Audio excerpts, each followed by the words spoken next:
무척 덥습니다. 우리가 여름을 또 이겨야 되는 거죠. 물론 여름이야 마땅히 더운 건데 올 여름은 더 유난히 덥습니다. 오늘 본문을 보시면은 그 예수님께서 그 교회와 믿음을 이야기하는데 우리가 이 세상에서 믿음이 돼야 된다는 거예요. 그러니까 세상을 우리가 극복해야 되는 거죠. 그러니까 세상이 참 뜨거운 거죠. 세상도 정치적으로나 경제적으로 예측 불허입니다. 어떻게 보면은 지금 경제 전쟁 시대 그렇게 볼 수 있는 거죠. 마찬가지로 영적으로도 그렇습니다. 우리가 믿음으로 살기 위해서, 믿음을 지키기 위해서, 또 우리가 세상에 믿음이 되기 위해서 우리가 영적 전쟁을 해야 되는 거죠.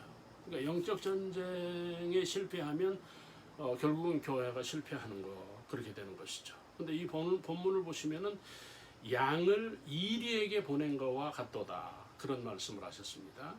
여러분 교회를 어디에다가 세운 겁니까? 사탄의 세상에다가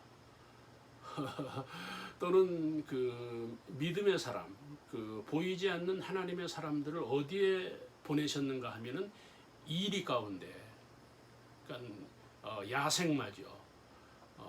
아주 짐승 같은 세상이죠. 거기에 우리가 보냄을 받았다는 거예요. 여러분 여기서 우리가 믿음을 지키고 믿음으로 살고 우리의 믿음의 사명을 다하고 이런 것들이 우리들에게 부여된 사명입니다. 우리가 힘을 내야 되겠죠. 그런데 여러분 잘 보면은요, 우리가 지금 믿음의 승리를 말씀하려고 하는데 이 양과 이리와의 관계에서 싸우면 누가 이깁니까? 싸움이 안 되잖아요. 양은 무기력한 양 아닙니까? 무기가 없잖아요. 공격력이 없는 게 양입니다. 이게 교회입니다. 믿음입니다. 우리가 공격력이 없잖아요. 그렇죠? 우리는 당할 수밖에 없어요. 그런데 왜 하나님께서 이리를 양에게 보냈을까? 그러니까 여기서 우리가 싸워야 되는데 영적 싸움이라는 거예요. 여러분 이렇게 생각을 해야 됩니다. 우리가 객관적으로 보면 반드시 지는 싸움이에요. 세상을 교회가 이깁니까? 그렇죠? 여러분 기독교가 세상을 이길 수 있습니까? 다시 말하면 사탄을 이길 수 있는 겁니까? 객관적으로 못 이기는 거죠. 지는 싸움이죠. 그런데 여기서의 믿음은 무엇인가 하면 믿음의 사람이 싸우면 이긴다는 거예요. 할렐루야.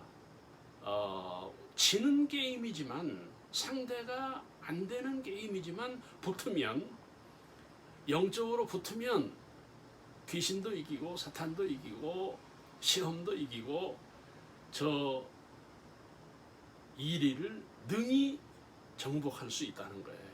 이게 우리의 믿음이에요. 우리가 믿음으로 살면, 믿음으로 붙으면, 우리가 믿음으로 상대하면 우리가 세상을 이길 수 있다는 겁니다. 이 보장이 우리들에게 있는 거예요. 하나 오늘 이 본문에서 우리들에게 말씀하는 건 뭡니까? 우리가 영적인 싸움을 하기 위해서는 우리가 가져야 되는 준비가 있는 거죠. 그게 무엇인가 하면 순결입니다. 순결. 그러니까 지금 캠프 데이비드에서 한미일이 모이고 있습니다. 정상들이 굉장히 중요한 모임이죠. 안보를 위해서, 동맹을 위해서, 또 핵무기에서 이 지구를, 또 우리 동아시아를 지키기 위해서 중요한 모임이죠. 세계 언론이 지금 주목을 하는 거고요. 그런데 여러분 우리가 영적으로 보면 우리가 기독교의 시각으로 이 부분을 봐야 되지 않겠습니까? 근데 영적으로 모두에서 이리를 양이 이길 수 있다는 거예요. 믿음으로 싸우면 믿음이 승리한다는 겁니다. 같은 의미에서 여러분 무기를 가지고 전쟁을 한다. 핵무기 전쟁을 한다. 군비를 가지고 전쟁을 한다. 지금 세상이 그렇게 가는 거 아닙니까? 누가 더 센 무기가 있느냐, 누가 더 고성능이냐, 누가 더 힘이 있는 무기를 소유했느냐, 이 싸움이거든요. 미국과 중국의 싸움도 그거고요. 그런데 이건 세상이고, 우리가 기독교적인 시각에서 보면은요, 순결이 뭡니까? 온전, 정결, 깨끗함입니다. 여러분, 영적으로 전쟁을 보자고 했는데 영적으로 전쟁을 누가 이깁니까? 깨끗한 사람이 이긴다는 거예요. 할렐루야. 우리는 이 비밀을 우리가 알아야 됩니다. 우리가 이 비밀을 우리가 모종의 무기로 우리가 가지고 있는 겁니다. 그렇지 않습니까? 인간과 세상이 싸우면 인간이 지죠. 기독교가 집니다. 교회가 이길 수 없습니다. 무기로. 돈 가지고 이겨요?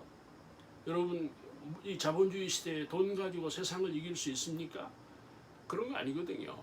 싸움이 안 되는 싸움을 하는데 영적으로 보면 이긴다는 거예요. 왜 그렇습니까? 깨끗한 자가 이긴다는 거예요. 여러분, 의인이 이긴다는 거예요. 여기에 우리 믿음의 방점이에요. 우리 믿음의 어떤 경지죠. 우리가 하나님의 사람이 이긴다는 겁니다. 깨끗한 것이 중요해요. 여러분, 교회 대형 교회 만들어서 세상을 정복한다? 웃기는 이야기. 복을 받아가지고 우리가 세상을 승리한다? 여러분, 어리석은 이야기. 어떻게 해야 됩니까? 교회가 세상을 이겨야 되잖아요. 이긴다는 이야기는 정복하는 거죠. 그들을 우리가 끌어온다는 거죠. 근데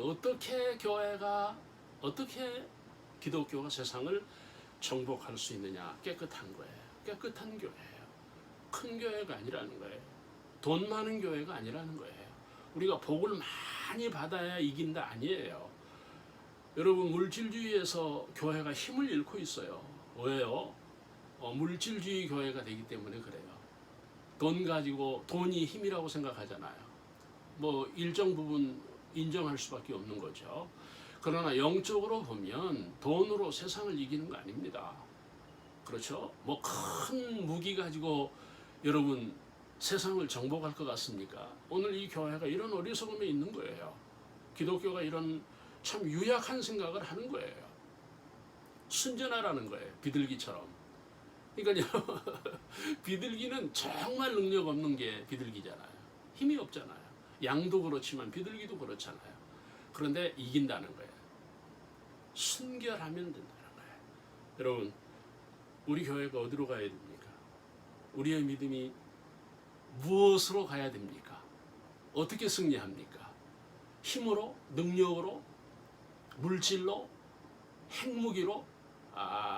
no. 아니라는 거예요. 믿음으로 이긴다는 거예요. 다시 말하면 깨끗한 사람이 이긴다는 거예요. 깨끗한 교회가 승리한다는 겁니다. 여러분, 우리가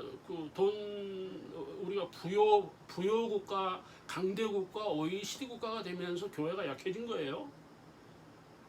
그렇죠? 여러분, 기독교가 힘이 없는 게 언제부터입니까? 자본주의 시대예요. 80년, 90년에 들어와서 사람들이 돈을 가지니까 교회는 약해진 거예요. 다시 말하면 영적으로 약해진 거예요. 믿음이 약해진 거예요. 그래서 이제는 교회가 사람들에게 비호감이 되어버릴 정도로 지금 우리의 현실이 이렇게 지금 추락하고 있는 겁니다. 생각해야 돼요. 믿음으로 이깁니다. 또 하나는 뭡니까? 순결입니다. 깨끗하면 교회가 세상을 이긴다는 것입니다.